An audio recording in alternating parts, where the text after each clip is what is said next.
जाती थी। गंगा के किनारे एक पुराना घाट था जिसे मौन घाट कहते थे। वहां एक वृद्ध पंडित रहते थे जिनका नाम आचार्य विष्णुदत्त था। आचार्य ने अपना पूरा जीवन गरुड़ पुराण और कठोपनिषद के अध्ययन में बिताया था। उनके पास दूर दूर से लोग ये जानने आते थे कि जीवन का अंत क्या है, लेकिन आचार्य अक्सर मौन रहते थे। परंतु एक तूफानी रात्रि जब गंगा की लहरें उफान पर थीं, एक युवा राजकुमार जिसका नाम विक्रमजीत था उनके द्वार पर आया। विक्रमजीत का मुख पीला पड़ा हुआ था, आंखों में एक विचित्र भय था। उसने अभी अभी अपने पिता राजा भानु प्रताप की दर्दनाक मृत्यु देखी थी। वह विचलित था, न उसे राजपाट में रुचि थी न ही भोजन में। उसके मन में केवल एक ही प्रश्न गूंज रहा था। उसने आचार्य के चरणों में गिरकर कांपते स्वर में पूछा, आचार्य, मैंने अपने पिता को अंतिम समय में कुछ बुदबुदाते देखा। उनकी आंखें शून्य में किसी को खोज रही थी। मेरे मन में एक ही प्रश्न है जो मुझे सोने नहीं देता।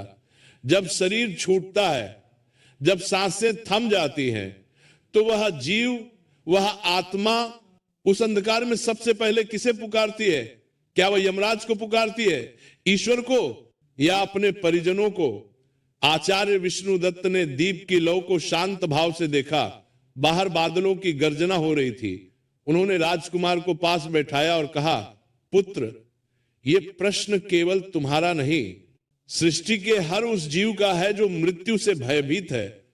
आज मैं तुम्हें वह कथा सुनाता हूं जो स्वयं यमराज ने नचिकेता को सुनाई थी, परंतु यह वह अंश है जो शास्त्रों में अक्सर छिपा रहता है। यह कथा है एक ऐसे महात्मा की जिसने मृत्यु के बाद अपनी चेतना को जागृत रखा। आचार्य ने कथा आरंभ की। बहुत समय पहले अवंती नगरी में एक बहुत बड़े सेठ रहते थे। नाम था धर्मदास। जैसा नाम वैसा ही काम।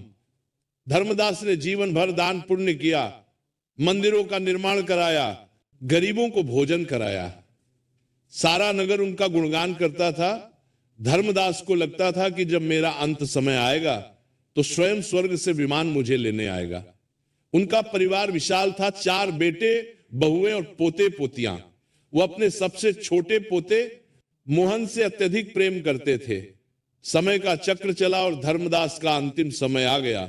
वो अपने आलीशान कक्ष में रेशमी बिस्तर पर लेटे थे। वैद्य ने नाड़ी देखकर सिर हिला दिया था। पूरे कमरे में रोना धोना मचा हुआ था। बेटे संपत्ति की हिलात करे, चाबियों के बारे में फुसफुसा रहे थे।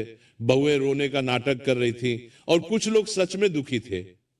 धर्मदास की सांसें उखड़ने लगी। उनकी आंखों के सामने अंधेरा छाने लगा। वह जो सुन रहे थे वह बाहरी शोर नहीं था, उनके कानों में एक अजीब सी सन्नाटे की गूंज थी।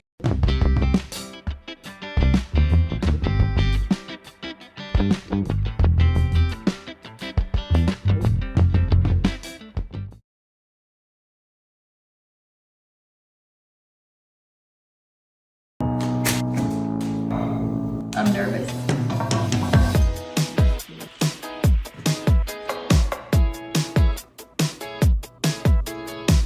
That is very pretty.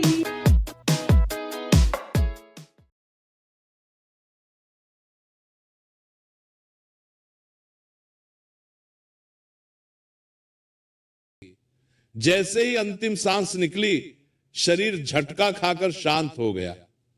अब यहां से वह यात्रा शुरू होती है, राजकुमार, जो जीवित लोग नहीं देख पाते। जैसे ही धर्मदास का शरीर निष्प्राण हुआ, उन्हें एक झटका लगा। उन्हें लगा कि वह एक गहरे कुएं से बाहर खींचे जा रहे हैं। अगले ही पल वो अपने ही शरीर के ऊपर हवा में तैर रहे थे। उन्होंने नीचे देखा, वही शरीर जिसे उन्होंने वर्षों तक मलाई मेवे खिलाकर पाला था, अब एक लकड़ी के टुकड़े की तरह पड़ा था। धर्मदास को अभी यह समझ नहीं आया कि वो मर चुके हैं। उन्हें लगा कि वो कोई स्वप्न देख रहे हैं। उन्होंने जोर से चिल्लाने की कोशिश की, अरे मैं यहां हूं, तुम लोग रो क्यों रहे हो? वैद्य जी, मुझे उठाओ। लेकिन उनकी आवाज, वह आवाज कहीं नहीं थी। उनके गले से शब्द तो निकले पर ध्वनि पैदा नहीं हुई। हवा में कोई कंपन नहीं हुआ। उन्होंने अपने बड़े बेटे के कंधे पर हाथ रखा, लेकिन उनका हाथ धुएं की तरह आर पार हो गया। धर्मदास घबरा गए। वो इधर उधर भागने लगे। मेरी पत्नी, मेरे बच्चे, कोई तो मुझे देखो। वो चीख रहे थे, तड़प रहे थे। यही वो क्षण होता है राजकुमार, जब आत्मा को पहला और सबसे भयंकर आघात लगता है, अस्तित्व का मिट जाना। तभी कमरे का दृश्य बदलने लगा।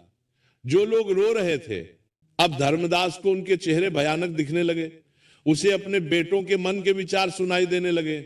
जो बेटा जोर जोर से रो रहा था, उसके मन में चल रहा था, पिताजी ने तिजोरी की चाबी कहां रखी होगी।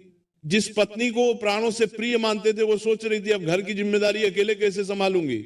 यह सत्य धर्मदास के लिए मृत्यु से भी अधिक कष्टकारी था। जीवन भर का भ्रम टूट रहा था, लेकिन अभी असली परीक्षा बाकी थी। अचानक उस कमरे का तापमान गिरने लगा। एक बर्फीली ठंडक ने धर्मदास की आत्मा को घेर लिया। अंधेरा गहराता गया, इतना गहरा कि सामान्य अंधेरा भी उसके सामने उजाला लगे। और उस अंधेरे में उन्हें कुछ आकृतियां दिखाई देने लगी। वे न तो मनुष्य थे न देवता, वे यमदूत थे। उनकी आंखें अंगारों की तरह दहक रही थी। धर्मदास, जिसने जीवन भर पुण्य किया था, भय से कांपने लगा।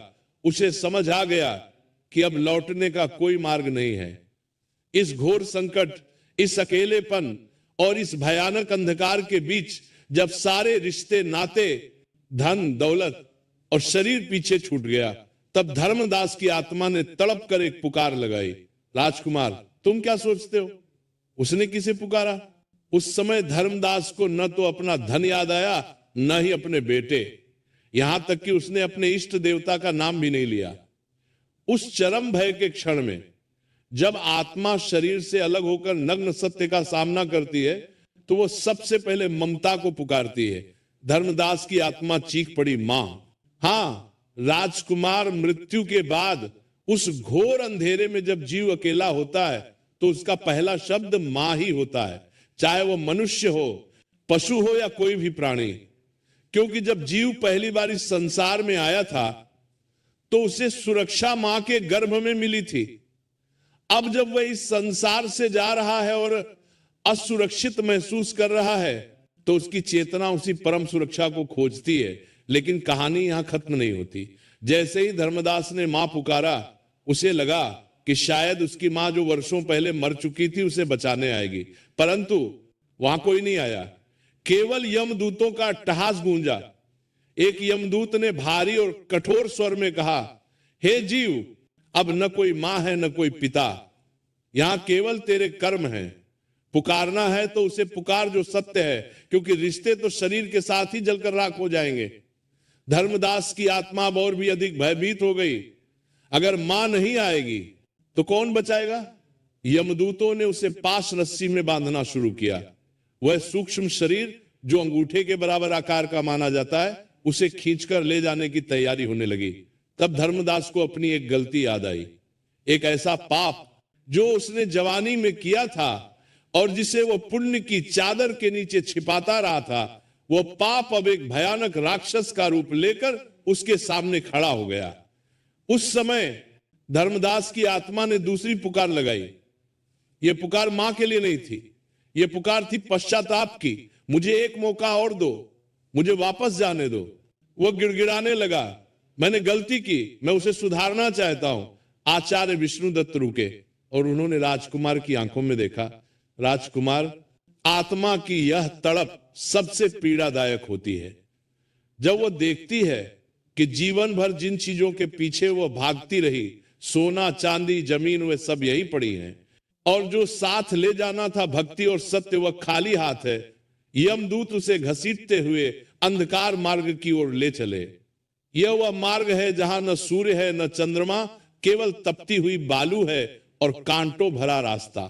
धर्मदास चिल्ला रहा था, लेकिन उसकी पुकार सुनने वाला वहां कोई नहीं था। तभी उसे क्षीण प्रकाश दिखाई दिया। बहुत दूर एक धुंधला सा दिया जल रहा था। उसने सोचा शायद वहां कोई मदद मिल जाए। वो उस प्रकाश की ओर खिंचा चला गया, लेकिन जैसे जैसे वो पास गया, उसने देखा कि वो प्रकाश किसी देवता का नहीं, बल्कि एक और आत्मा का था जो वहां भटक रही थी। वो आत्मा रो रही थी और कह रही थी, मुझे पानी चाहिए, मुझे पानी चाहिए। धर्मदास ने ध्यान से देखा, वह आत्मा कोई और नहीं बल्कि उसका अपना ही एक पुराना मित्र था, जिसकी उसने व्यापार में धोखा देकर संपत्ति हड़प ली थी। मित्र की आत्मा प्रेत योनि में तड़प रही थी। धर्मदास की आत्मा सिहर उठी। उसे समझ आ गया कि कर्म का फल कितना भयानक होता है। तभी एक यमदूत ने उसे जोर से खींचा और कहा, चल, आगे तेरी यात्रा बहुत लंबी है। अभी तुझे वैतरणी नदी पार करनी है। वैतरणी, जिसका नाम सुनते ही बड़े बड़े योगियों का भी हृदय कांप उठता है। खून, मवाद और भयानक जल जंतुओं